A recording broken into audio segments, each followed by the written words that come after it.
Buxoro viloyati Kogon tumani Siyosbo'yon Nefela joylashgan Biznes rivojlantirish banki hamkorligida tashkil etilgan bir mahsulot loyihasi qo'yish hozir shu yer maydonidamiz. Bu yer maydoni 2024-yil 32 ta yoshlarga teng taqsimlab berilgan va har bir yosh o'z dehqon xo'jaligini ochgan holda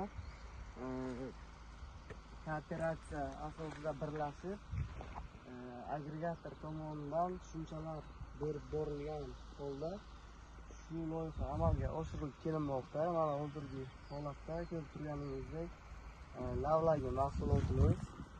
Bu yer maydoni har bir yoshga 32 sotixdan tushadi. Umumiy yerimizni maydoni esa 12 gektarni tashkil etadi. Har hafta mobaynida agregator kelib yoshlarga qanday yerdan unumli foydalanish va tomorqa daromadini qanday usullar orqali oshirish kerakligini tushuntirib bormoqda va hozirgi kunda bu loyihamiz samarali yo'llar bilan parvarishlab kelinmoqda. Bu lavlagilarimiz kelgusi yillarda Biznes rivojlantirish banki qo'shimcha yana 10 gektar yerni olib boshqa loyihalarni ham amalga oshirish niyatida.